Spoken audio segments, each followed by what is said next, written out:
This record was a really long process. Normally it's, your best, in my case, 6, 8 months. A lot of bands only work for 2 months, 8 weeks. But for me, it's usually 6 or 8 months of finding the best stuff that's happened in my life or my friends' lives that I can gather and write something about. Well, I'm right here, and you're right there, and God knows we got to start somewhere, 'cause I'm messed up and you're broken, and those shots we fired are still smoking. The studio is like my playground. When I start coming up with a concept for a song and we start messing around with all the instruments, and melodically, where can it go? Lyrically, where can it go? I think the truth is, I love the studio. And maybe that's why my records take so long, because I don't want to leave. Lose our way, we get back up again, it's never too late to get back up again, and one day, you're gonna shine again, you may be knocked down, but not out forever. Lose our way, we get back up again, so get up, you're gonna... The record tonight, it's really hard to put in a box. In this case, we started pretty much right after Portable Sounds came out. It's hard to say this is what I was thinking over the last 2 years, because I was thinking lots of things. I was feeling lots of things. I was hurt by lots of things. I got more confident because of lots of things. Felt anguish about a lot of things. I also felt victorious about a lot of things. I feel like some days I was there for my friends like never before, and I feel like some days I was very selfish. So all those things are sort of what make up this record. This record is about life. The showstopper, the jaw dropper. The Big Papa, we gon' get it right, we gon' get it good. Stylistically, it's going to be all over the place. Latin, rap, rock, funk. I have delved into there's a little bit of club thing going on this record. It's not like all of a sudden I'm going to do a club song, but there's a lot of like oof, oof, oof, oof, 4 on the floor stuff. I think that's kind of going back to old DC talk, like Jesus is still all right, stuff like that. For me, getting back into that is just sort of where music is now. We're kind of looking back to the 80s a little. You hear some of those sounds on my record. It's a great era because of the synthesizers and stuff like that. We got to dive into some things that we didn't dive into on Portable Sounds. So that's sort of us turning the page and saying, here we are, this is today.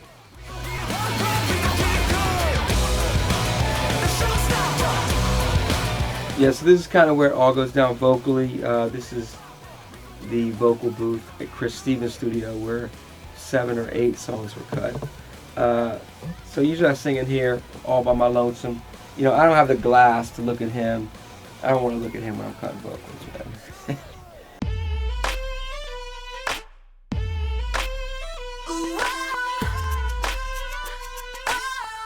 Chris Stevens is a guy that has walked with me for the last 2 years, not only as a producer, but as a friend.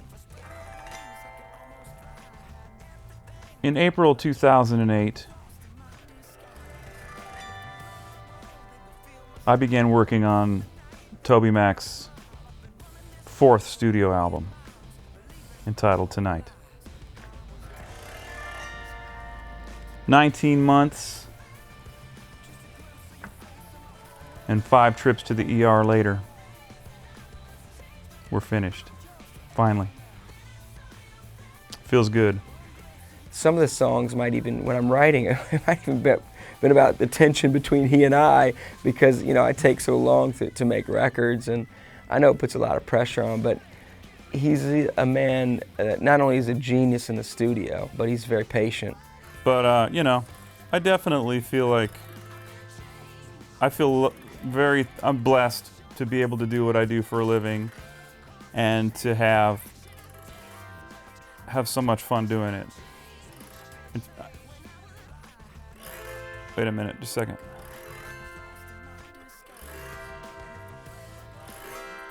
Wow. I just wrote a song during an interview. That's crazy. It's 2 chords. Let me just hang on a minute here.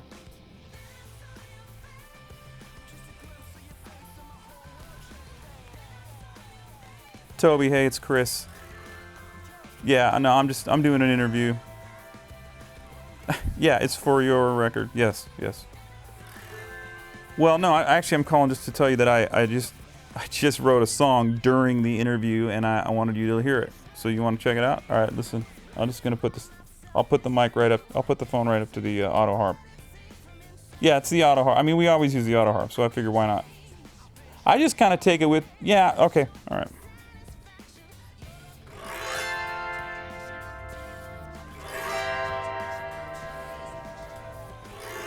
We could do that twice, and then go to that. Or we could just stay on the F. Like that. And then go to the G, to the C. C7 is what it is here. Anyway. Well, I know it needs work. Yeah, I mean, I know it's not ready for... Dude, believe me, we've worked together long enough that this is just the start of, I think, what could be a huge song for you or for anybody. If you don't want to record it, well, I mean, I'll pitch it to somebody else. It's fine. No, I know that. Dude, it's on the auto harp right now. We'll put it in the Pro Tools. We'll chop it up, auto tune it, and make a hit out of it. All right, if you don't see my vision, that's fine. Yeah, no, you know what? I gotta go too, actually. Yeah, bye. So we have a good relationship, for sure.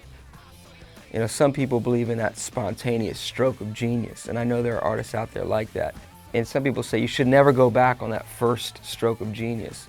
But I think Chris actually believes in my process. I think he believes in that I, you know, as I do, the best, I get better as I go. So, in other words, to have a producer that believes in you and your process is all an artist could ask for. And that's what I get in Chris. From cathedrals to third world missions, love will fall to the earth like a crashing wave. Tonight's the night for the sinners and the saints. Two worlds collide in a beautiful display. It's all love tonight when we step across the line. And that's why we let Toby sing this song. My man Jamie Moore is also produced on this record. My name's Jamie Moore, and I'm a writer, producer, and I met Toby, I guess, when we were working on the Diverse City record. And Jamie and I did the song City on Our Knees together. And Jamie's a guy he's been around in my camp for a little while. He wrote on Made to Love. He's definitely on this record with Get Back Up Again at City on Our Knees. Here comes this song. It's like a melody starts, you know, I think I may have sang, da-da-da. I love when he starts singing melodies, like he's just screaming in the studio. He looks like a crazy man sometimes. And then Carrie, like the song just fell into place. It was totally one of those things where the song kind of wrote itself. Jamie's one of those guys that can do anything. With me, we start, and we might start with a melody, we might start with a beat, we might start, you never know how it's gonna start, but you know, at the end of the day, it's a hit. He's just an incredible producer that understands beats, understands piano very well. He picks up a bass guitar, occasionally picks up a guitar. You know, these guys amaze me that can just play everything. Jamie Moore and Toby McKeon are supposed to produce this song. And it ended up exactly like I'd want it to end up.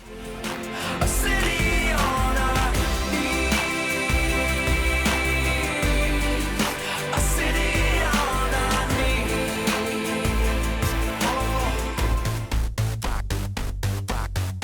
Rock, that hip, that rock, that hip, that rock. Give me that funky, yo, stick it in red. We got the cred. No need to say what's already been said. I mean, what can I say? Dave Wyatt, as a producing partner, is one thing. As a music director, is another. He's amazing in both settings.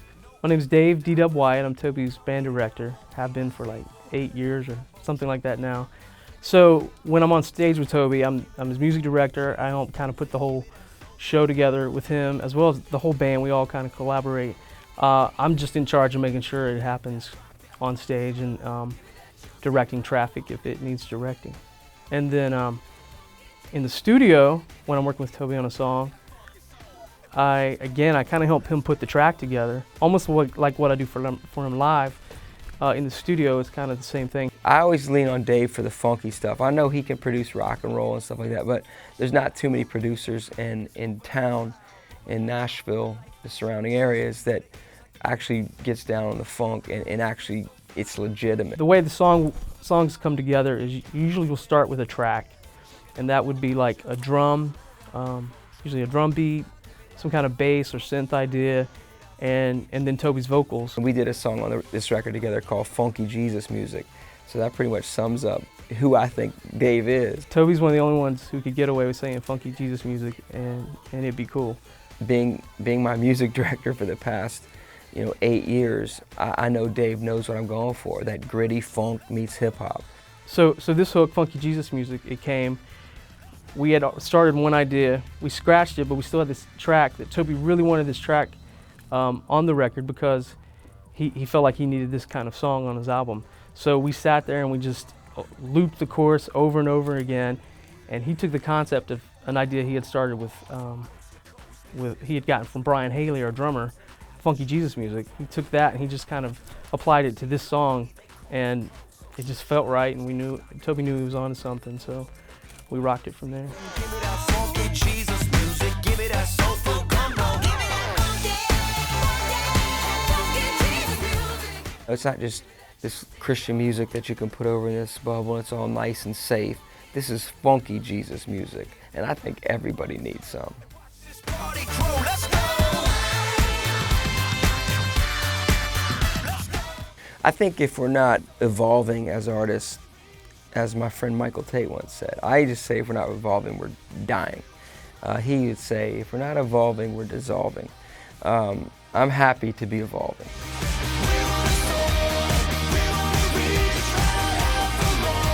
This is the best I have. And 2 years, 3 years from now, you're gonna get another one, the best I have. I hope that people eat this thing up, man. I hope they enjoy, all my efforts, all my work, and where God has taken me over the last 2 years.